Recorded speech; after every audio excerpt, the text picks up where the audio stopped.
Equal to 2, यानी हमारा ये दूसरा समीकरण हो गया। और इस समीकरण को जो है हम किस विधि से बनाएंगे, तो विलोपन विधि से बनाएंगे। तो चलिए समझते हैं कि विलोपन विधि में हमें क्या करना होता है। देखिए, विलोपन विधि में जो है आपको कोई एक पद यानी एक टर्म जो है कैंसिल करना होता है। जैसे कि यहाँ पे दो वेरिएबल दिया गया, एक एक्स वाला है और एक वाई वाला है, दो वेरिएबल है, तो किसी एक वेरिएबल को आपको यहाँ से लुप्त करना रहता है। विलोपन का मतलब क्या है, विलोपन कर देना यानी छुपा देना। तो हमें यहाँ से कैंसिल करना रहता है किसी एक वेरिएबल को, या पे एक्स को कीजिए या फिर वाई को कीजिए, ठीक, कैंसिल आउट करना होता है। तो हम कैसे करेंगे, यहाँ पे 3x है, नीचे में 2x है, इसमें y वाले में 4y है और नीचे में 2y है। तो हमें कैंसिल आउट करने के लिए एक मतलब समीकरण जो वेरिएबल है वो सेम होना चाहिए, यानी यहाँ पे 3x है तो यहाँ भी 3x होना चाहिए कैंसिल करने के लिए। अगर इसमें 4y है, इसको कैंसिल करना y वाले को, तो यहाँ 4y है ना, तो यहाँ भी हमें 4y करना होगा। मतलब इस टाइप से हमें करना है। तो आप x और y दोनों में से किसी एक वेरिएबल को कैंसिल कर सकते हैं। तो चलिए हम यहाँ पे x वाले टर्म को कैंसिल करते हैं। देखिए यहाँ पे 3x है, यहाँ पे 2x, दोनों तो सेम है नहीं। तो हमें सेम करने के लिए क्या करना होगा कि जो ये वाला नंबर है इसको हम ऊपर में गुना कर देंगे और इसी नंबर से हम नीचे में गुना कर देंगे, तो दोनों सेम हो जाएगा। 3 से हम नीचे वाले पूरी समीकरण 2 में करेंगे तो 3 दूना 6x हो जाएगा, फिर पूरे में हो जाएगा। फिर 2 से करेंगे तो 3 में करेंगे तो 2 3 6, यानी हमारा ये यहाँ पे सेम हो जा रहा है। तो कैसे कर देंगे, इस 2 से हम समीकरण 1 में 2 से गुना कर देंगे और समीकरण 2 में हम 3 से गुना कर देंगे। आप समझ रहे हैं ना, बस इसी टाइप से आपको करना है, मतलब आपको ध्यान से समझते चलना है। तो गुना करेंगे तो समीकरण 1 में जो है ये 2 से पूरा में गुना हो जाएगा। तो गुना कीजिए, हमारा नया समीकरण बन जाएगा 3 दूना 6x प्लस है तो प्लस, फिर 2 से 4 में करेंगे तो 4 दूना 8y इक्वल टू 10 में 2 से करेंगे तो 10 दूना 20। हमारा ये समीकरण तीसरा बन गया, हमारा ये नया समीकरण बन गया। फिर 3 से इस पूरी समीकरण में होगा तो 3 दूना 6x माइनस है तो माइनस, फिर 3 में 2 से करेंगे 3 दूना 6y, फिर इक्वल टू 3 में 2 से करेंगे तो 3 दूना 6। ये हमारा चौथा समीकरण हो गया, नया समीकरण बन गया। अब हम यहाँ पे देखिए एक टर्म बिल्कुल सेम हो गया, यानी वेरिएबल सेम है, 6x ऊपर भी है और 6x नीचे भी है, तो दोनों यहाँ पे कैंसिल हो जाएगा। तो चलिए यहाँ पे हम कैंसिल करते हैं। तो 6x प्लस में ऊपर भी और 6x नीचे में प्लस में है, तो इसको हम घटाएंगे तभी ना कैंसिल होगा। मतलब 6x में से 6x अगर घटेगा तो यहाँ पे 0 हो जाएगा, यहाँ पे कट जाएगा। तो यहाँ पे जैसे हम आप एग्जाम में लिखेंगे 10th क्लास के एग्जाम में, बोर्ड एग्जाम में, बिल्कुल उसी प्रकार हम बनाएंगे और जिससे कि आपको 5 में 5 नंबर मिल सके। तो यहाँ पे हम लिखेंगे समीकरण 3 और 4 को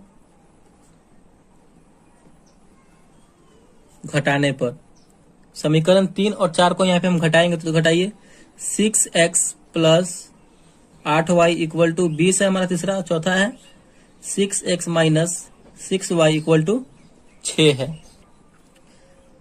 तो इसे हम घटाएंगे, घटाइए, 6x प्लस में है और नीचे हम घटा रहे हैं तो माइनस का चिन्ह रहेगा, तो 6x यहाँ पे माइनस में हो गया, तो यहाँ पे ये कैंसिल हो जाएगा क्योंकि बराबर में कैंसिल हो जाएगा। देखिए नीचे वाले चिन्ह को हमेशा आपको देखते चलना है। आप यहाँ पे माइनस का चिन्ह हम क्या कर रहे हैं तो घटा रहे हैं, तो माइनस यहाँ पहले से है, ऊपर वाले को नहीं देखना है, इसको देखना है।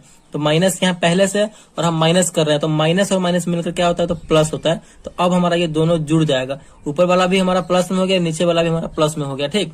तो 8 और 6 को जोड़ेंगे तो हमारा हो जाएगा 14, y है तो y, घटा रहे हैं तो घटाइए, यहाँ पे प्लस का यहाँ पे चिन्ह है, माइनस है तो माइनस प्लस मिलकर होता है माइनस, तो घटाइए, 20 में से 6 जाएगा तो यहाँ पे हमारा बचेगा 14। तो y बराबर, y के वैल्यू निकालने के लिए क्या करना होगा, y को अकेला रखना होगा। तो y बराबर 14 तो अपने जगह पे है, अब 14 को गुना में है, बराबर को उधर जाएगा तो भाग में आ जाएगा, तो बट्टे में 14, 14 बट्टे 14 यानी 1, यानी हमारा जो है यहाँ पे तो y का वैल्यू निकल के चला आया, y इक्वल टू कितना आ गया तो 1 आ गया। इस प्रकार हमारा y का वैल्यू निकल के आ गया। अब हम इसी y की मदद से समीकरण 1 में या फिर समीकरण 2 में y का वैल्यू रख देंगे तो हमारा x का वैल्यू भी निकल कर चला आएगा। तो चलिए हम समीकरण 1 में आप या फिर 2 में किसी में भी रख सकते हैं। तो समीकरण 1 में हम इस y का वैल्यू रखते हैं। तो चलिए हम समीकरण 1 में एक y का वैल्यू रखते हैं, y का हमारा मान निकल के आया है। तो यहाँ पे हम कैसे लिखेंगे, बजाबते से लिखेंगे समीकरण 1 में y का मान रखने पर। अगर आप इस प्रकार लिख के बनाएंगे तो बोर्ड में आपको बहुत ही अच्छे नंबर प्राप्त होंगे रखने पर। चलिए हमारा समीकरण 1 क्या है, 3x plus 4y equal to 10 है। तो हमें y का मान रखना है, यानी y के जगह पर 1 रखना है। तो यहाँ पे हो जाएगा 3x प्लस 4 और y के जगह पर 1 आया है तो 1 लिखेंगे, बराबर 10। 3x प्लस 4 में 1 से गुना करेंगे तो 4 हो जाएगा बराबर 10। तो 3x बराबर क्या हो जाएगा, 4 प्लस में है, बराबर के उधर जाएगा तो माइनस में हो जाएगा। 10 तो अपने जगह पर है, ये ना उधर जा रहा है, तो प्लस है तो माइनस हो जाएगा, माइनस यहाँ पे 4 हो जाएगा। तो 3x बराबर क्या हो जाएगा, 10 में से 4 जाएगा तो बचेगा हमारा 6। तो x बराबर क्या हो जाएगा, 6 जगह पे है अपने। अब 3x को हम उधर भेज रहे हैं, यानी गुना में है, बराबर को हो जाएगा तो भाग में आ जाएगा, यानी 6/2। ये कटेगा तो कितनी बार में यहाँ पे, सॉरी 6/3 है, 3 है यहाँ पे, तो 3 आ जाएगा, तो 3 दूना 6 यानी 2। यानी हमारा फाइनली जो है x का मान आ गया 2, y का मान आ गया 1। तो विलोपन विधि से जो है फाइनली हमारा आंसर कितना आ चुका है, तो x बराबर 2 और y बराबर 1 हमारा फाइनल आंसर आ चुका है यहाँ पे।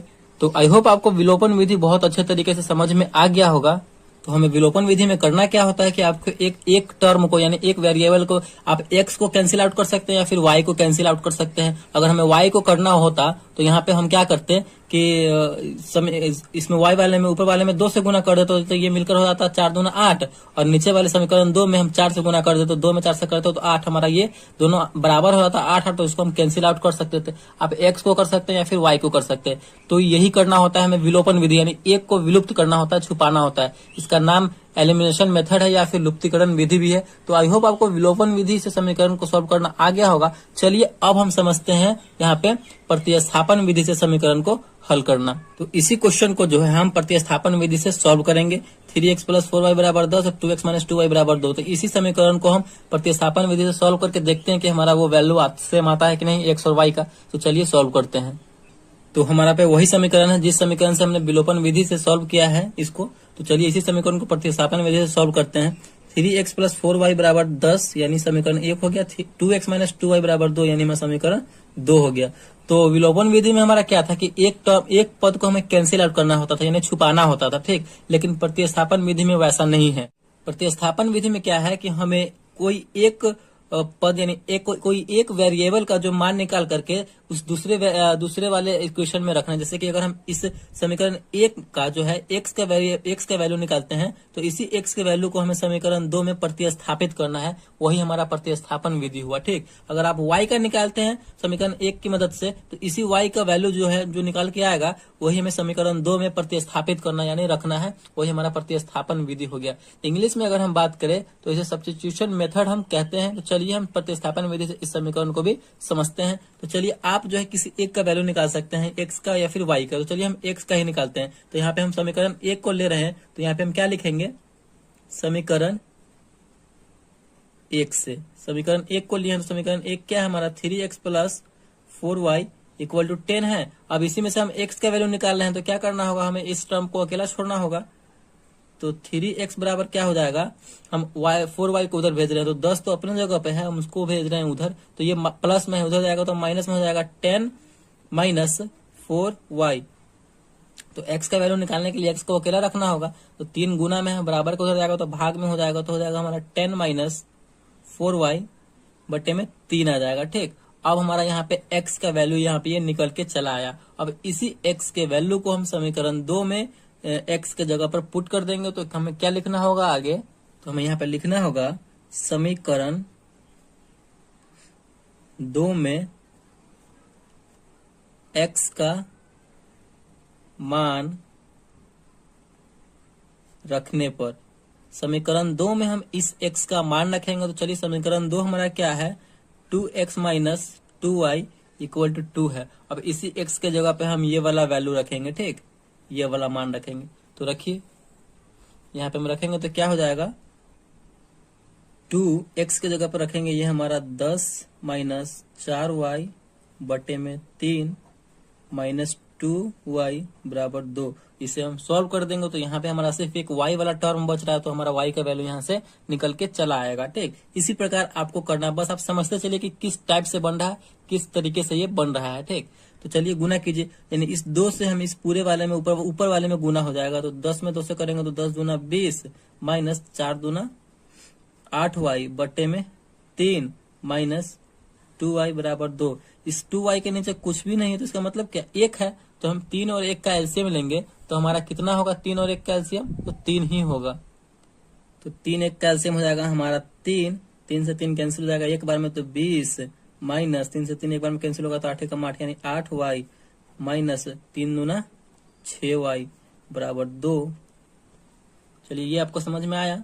तो नहीं आया होगा तो कमेंट में बताइएगा, हम आपको कमेंट का रिप्लाई करके बता देंगे। चलिए यहाँ पे देखिए अब 20 -8y और -6y, तो -8y और -6y मिलकर कितना हो जाएगा, तो -14 हो जाएगा कि 8 और 14, और y है तो y, माइनस में था तो माइनस में लगा देंगे, बटे में 3 है तो 3 बराबर 2। ठीक, उसके बाद क्या होगा, उसके बाद देखिए इस 3 को हम उधर भेज देंगे क्योंकि ये भाग में है, बराबर को उधर जाएगा तो गुना में हो जाएगा। तो 20 - 14 y बराबर 2, और भाग में है, बराबर को हो जाएगा तो गुना में, तो 3 गुना हो जाएगा 6। तो यहाँ पे हम y का वैल्यू अब आराम से निकाल लेंगे। तो -14 y बराबर, इस संख्या वाले को संख्या वाले के साथ रखेंगे तो 20 इधर है, प्लस में है, बराबर को हो जाएगा तो माइनस में 6 अपने जगह पे है तो -20 हो जाएगा।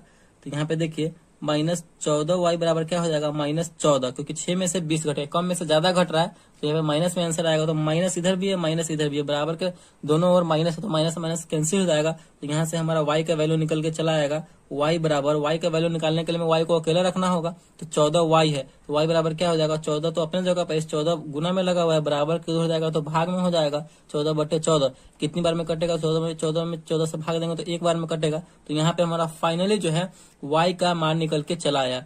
तो y का मान जैसे ही निकल के आया है तो हम समीकरण 1 में, 2 में या फिर किसी में भी रख देंगे तो हमारा x का मान भी निकल के चला आएगा। ठीक, तो यहीं पे आपको सॉल्यूशन उसका बना के दे रहे हैं। समीकरण 1 में यहाँ पे लिख सकते हैं आप, समीकरण 1 में y का मान रखने पर, तो समीकरण 1 में हम y का मान रखें, समीकरण 1 है हमारा 3x + 4y बराबर 10। आप किसी में भी रख सकते हैं, 1 में भी रख सकते हैं, 2 में भी रख सकते हैं। तो चलिए 3x + 4, y की जगह पे क्या रखेंगे, 1 रखेंगे क्योंकि y का मान हमारा 1 आया है, इक्वल टू 10। 3x बराबर क्या हो जाएगा, देखिए 3x बराबर, हम उसको देखिए इस संख्या में 4 में 1 से गुना करेंगे तो 4 हो जाएगा। तो ये संख्या वाला इधर है और संख्या वाला भी इधर, तो संख्या वाले को संख्या वाले के साथ रखेंगे, 4 उधर चला जाएगा तो 10, और माइनस में 4 हो जाएगा क्योंकि ये प्लस में है, बराबर को उधर जाएगा तो माइनस में। तो x बराबर क्या हो जाएगा, x का मान निकालने के लिए x को अकेला रखना होगा, तो 3 को हम उधर भेज देंगे, 10 में से 4 गया तो 6, और बट्टे में यहाँ पे भाग में चला जाएगा क्योंकि यहाँ पे जो है 3 गुना में लगा हुआ है, बराबर को उधर जाएगा तो भाग में हो जाएगा, तो 6 में 3 से भाग दे देंगे तो यहाँ पे हमारा कट के आ जाएगा 6/3 यानी 2। फाइनली जो है हमारा x बराबर हो जाएगा 2 और y बराबर हो जाएगा 1, यानी हमारा यहाँ पे प्रतिस्थापन विधि से भी हमारा वही वैल्यू आया, x बराबर 2 और y बराबर 1, और विलोपन विधि से भी हमारा वही मान आया था, x बराबर 2 और y बराबर 1। तो इसी तरीके से हम विलोपन विधि और प्रतिस्थापन विधि को सॉल्व करते हैं। अब समझते हैं कि विलोपन विधि और प्रतिस्थापन विधि में अंतर क्या है। देखिए विलोपन विधि में क्या करना होता है कि विलोपन विधि में हमें एक पद को यानी एक वेरिएबल को आपको विलुप्त करना रहता है, यानी छुपाना रहता है। विलोपन विधि का मतलब ही वही है, यानी एलिमिनेशन मेथड, यानी हम आप एक्स को कट कर दीजिए या फिर वाई को कट कर दीजिए, जो आपको मतलब, लेकिन दोनों सेम होना चाहिए। ठीक, और प्रतिस्थापन विधि में क्या होता है कि आपको किसी एक का वैल्यू निकाल करके, किसी एक या टर्म का यानी एक्स का या फिर वाई का वैल्यू निकाल करके दूसरे समीकरण में प्रतिस्थापित करना, यानी उसका मान रखना, वही हमारा प्रतिस्थापन विधि हुआ। विलोपन विधि में आपको छुपाना है और प्रतिस्थापन विधि में आपको उसका मान उठा करके दूसरे समीकरण में प्रतिस्थापित करना है। बस यही डिफरेंस है प्रतिस्थापन विधि और विलोपन विधि में। एकदम 110% एग्जाम में पूछा ही जाता है, तो दोनों को अच्छे तरीके से आप समझ ही लीजिए। तो आई होप वीडियो आपको बहुत अच्छे तरीके से समझ में आ गया होगा और विलोपन विधि और प्रतिस्थापन विधि से समीकरण को हल करना सीख गए होंगे। तो वीडियो अगर आपको अच्छा लगा और पसंद आया तो प्लीज वीडियो को एक लाइक कीजिएगा, और चैनल पर नया है तो चैनल को सब्सक्राइब जरूर कीजिएगा। Thank you.